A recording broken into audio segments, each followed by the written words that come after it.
आज हमने electron gain enthalpy के टॉपिक को पिक किया हुआ है और हमारा बेसिक इस पूरे एक्सप्लेनेशन में है डेल्टा एच के बारे में इंफॉर्मेशन देना। और तो मैं एक चीज़ आपको थोड़ा सा हिंट कर दूँ, डेल्टा एच ईजी की वैल्यू एग्जैक्टली नेगेटिव होता है with respect to the electrons affinity value. कि प्रिंसिपल मैग्नीट्यूड वाइज दोनों वैल्यू सेम होती है, बट साइन वाइज बस डिफरेंस होता है। हम यहाँ पे बात करें डेल्टा ईजी की, है ना। आप उसके अकॉर्डिंग ई ए की वैल्यू को आप कोरिलेट कर सकते हैं आराम से, है ना। लास्ट तक आप इसको देखें ताकि इस मैक्सिमम से मैक्सिमम डेप्थ का पता चले कि what we are going to explain in this topic. Okay, let us start from here. आज हमने पीरियड वाइज लिया हुआ ना। फर्स्ट पीरियड की बात करूँ तो साइज़ वाइज है तो हीलियम के तो हमारा ऑर्बिटल में जगह नहीं है ना। ऊपर से साइज़ हमारा छोटा है तो रिपल्सन बहुत ज़्यादा होगा। तो मोर रिपल्सन वो इलेक्ट्रॉन्स के एडिशन पे तो डेल्टा एच की वैल्यू आपकी पॉजिटिव हो जाएगी और हमें चाहिए मोर नेगेटिव वैल्यू जो मोर स्टेबल होगा। तो ये पॉजिटिव और ये हमारा हाफ फील्ड ऑर्बिटल्स रहा। हाफ फील्ड ऑर्बिटल्स में इलेक्ट्रॉन्स को ऐड करेंगे तो हमें सिस्टम स्टेबल होगा, ऑर्बिटल स्टेबल होगा तो एनर्जी रिलीज़ करेगा। तो release value will be a negative. Delta H G की वैल्यू यहाँ पे नेगेटिव होने वाली है, ठीक है। यदि मैं सेकंड पीरियड में आऊँ तो वापस से सेम केस है। नियॉन फुल फील्ड ऑर्बिटल्स है ना, इलेक्ट्रॉन्स ऐड करते ही सिस्टम एनर्जी डिमांड करेगा। क्यों? चूँकि ऑर्बिटल अनस्टेबल ना, ऑर्बिटल अनस्टेबल तो डेल्टा एस जी की वैल्यू वापस से पॉजिटिव चूँकि फुल फील्ड ऑर्बिटल्स है। ये भी हमारा 2s2 की बात करूँ, फुल फील्ड ऑर्बिटल्स में इलेक्ट्रॉन्स को ऐड करेंगे, फिर से हमारा ऑर्बिटल अनस्टेबल और हम कह सकते हैं कि मोर एनर्जी विल डिमांड। फिर से हमारा डेल्टा एस जी की वैल्यू पॉजिटिव चूँकि प्रोसेस हमारा एंडोथर्मिक में चला गया। ये भी ऑर्बिटल्स हमारा हाफ फील्ड है, this is called the 2p3।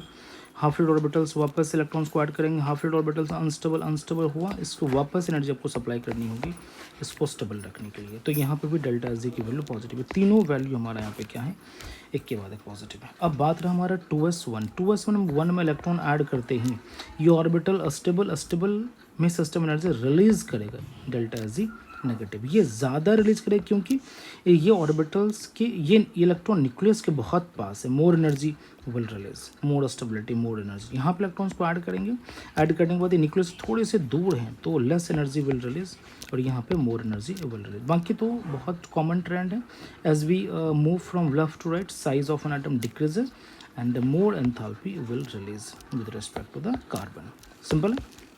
यदि मैं थर्ड पीरियड में आऊँ तो थर्ड पीरियड में आर्गन सेम के जैसे यहाँ पे नियॉन में था वैसे ही आर्गन पे तो more repulsions, more energy will demand to make it stable, है ना। यहाँ पे वापस से हमारा फुल फील्ड ऑर्बिटल 2s2 है तो फिर से मोर एनर्जी में सप्लाई करना उसको स्टेबल रखने के लिए।